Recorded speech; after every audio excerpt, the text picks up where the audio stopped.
I want to bring in Marty Walsh, the United States Labor Secretary. He's the former mayor of Boston, Massachusetts. Secretary Walsh, good to see you. Thank you for being with us. Can you draw us a picture? You, Department of Labor, the Bureau of Labor Statistics, study these trends all the time. We look at them week to week. But what do your trends tell you about when we get back to normal? And I call normal what we were at before the pandemic. Yeah, I still think it's a little too early for us to be able to say this is where we're going to be pre-pandemic. This is where the numbers are going to be. We're living in a world of COVID-19. We're living in a world now of concern about variants. Many people are.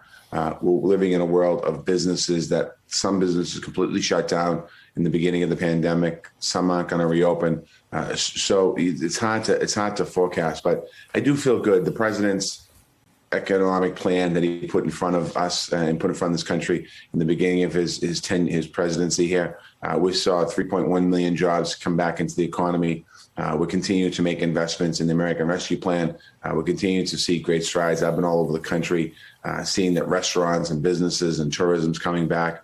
This fall, many businesses that have gone remote are going to start to bring people back into their offices. At least they're talking about it. So I think we have a good, strong outlook here in the next several months. So we got two good things happening. One is that some demand seems to be coming back to small businesses, retailers, small businesses that need to hire people. Those people have told us that they're having trouble finding staff. Almost every place I go to has a sign that says we're hiring right now.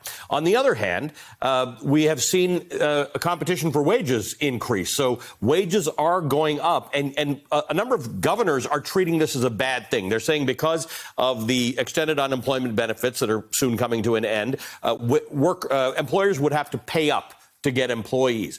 How do we reconcile this? Because raising wages for the lowest earning people in America is not really a bad thing, but it's hard for our small employers. It's hard for our small, restaurant owners and shopkeepers.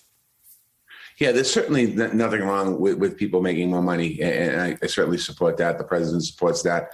I think as far as the $300 unemployment, keeping people out of work, there's a lot of factors there. Lack of childcare, people concerned about their personal health, people worried about people not being vaccinated. And again, as I said, I think as we get through the months of August, September, as the unemployment goes away, the $300, we're still going to have concerns about people, I think, going back to work. As far as the wages go, I mean, I think that this is something that for a long time in this country, employees have been paid less than they deserve. And I think the fact that if employers have to pay a little more for their employees, I think that's a good thing. I think that that's going to help people get into the middle class.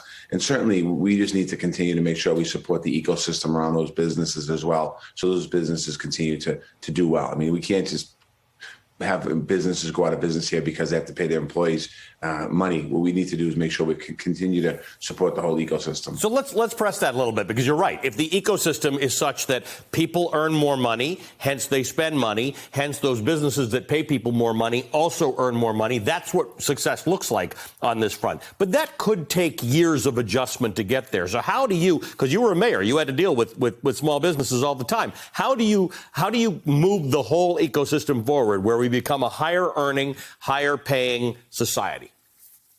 Well, I think one way of doing that is the president's infrastructure plan and CARES plan and moving those forward. There's investments there, $1.2 trillion in physical infrastructure in this country. That money is going to go into our economies all across this country in every city and town.